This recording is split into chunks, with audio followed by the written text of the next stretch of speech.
Well, it's obviously great when you only have an 18% chance to really get that pick, and the ball rolled our way, and we got a lot of leverage now. I think the management team and Tambellini and everyone, they have a lot of difficult choices now to make, but it definitely was a lot of luck goes into that, but you'd rather have the first overall pick than the second for sure.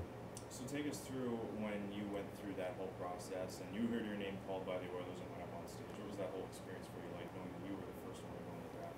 Yeah, no, that was something I'll remember my whole life. I can remember that whole draft lottery night when they were deciding who was going to pick first and second and third and so on. And once they said that Edmonton was first, my whole goal was to go first overall, to come to an organization like this and really play for a team that has so much potential like we do. And I'm sure all the top picks are kind of thinking the same thing this year. I was talking to Steve Tambellini yesterday and saying that obviously skills one of the most important things when you're picking a player first overall, but more importantly was the kind of personality and the person that the person picks up.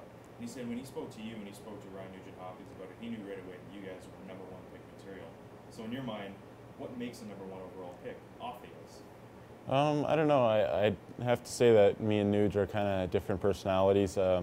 He's more quiet. I'm a little bit more outgoing, but at the same time, with players that are our first-round picks, I think they just have that mentality that they want to be the best, and they want to help their team succeed in any way possible. I think you saw the way Nuge came in this year, and it really helped our team. We wouldn't have improved like we did if Nuge didn't come in and play like he did. So, just the possibility of getting another player like that is very exciting. Are there any?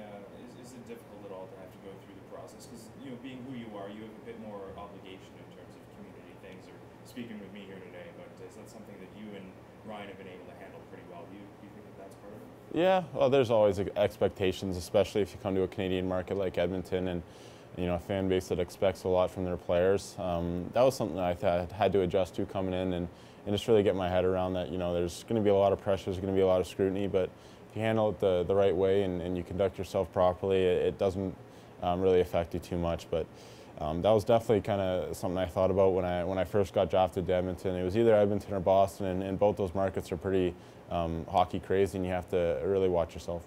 So this is going to be a pretty unique circumstance. No matter who the Oilers end up picking, you guys have a tremendous amount of talent up front with the possibility of adding another one. So, as somebody who's going to be a big part of that first-line player, what's the excitement level like in terms of where you see this team going next year and beyond that? Yeah, for sure. No, I think the right way to build a champion is through the draft for sure, and the way we've been able to add players, not only with our first overall picks and our high picks, but the guys we have in our farm system and Clefbaum and everything like that. I think we have a great young core. We still have some pieces to build, but it's very exciting around here. I think our fans have good reason to be excited, and hopefully next year we can really make that next step to make the playoffs and be a contender.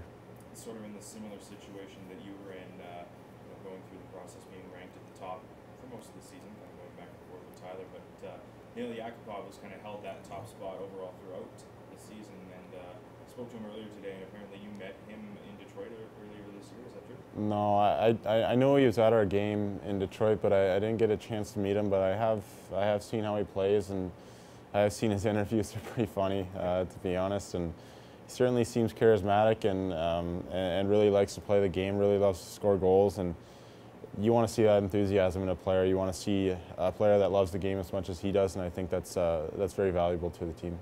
Like you said, you've seen some of them play through probably YouTube videos and things like that. But who does he remind you of? Looking back at some of the great players that have played this game, even though he might not have played during those times. Yeah, no, just watching him, he looks very much like a Russian forward. Plays a lot like Bure. They're not huge guys, but he looks to have a lot of strength in his legs and loves to score goals, just like a lot of Russian players do. So, like I said, you want to see that charisma in a player. You want to see that guy that wants to go to the net as hard as he can to score goals. And for us to have that possibility to add a player like that is very exciting, and I love to play with him.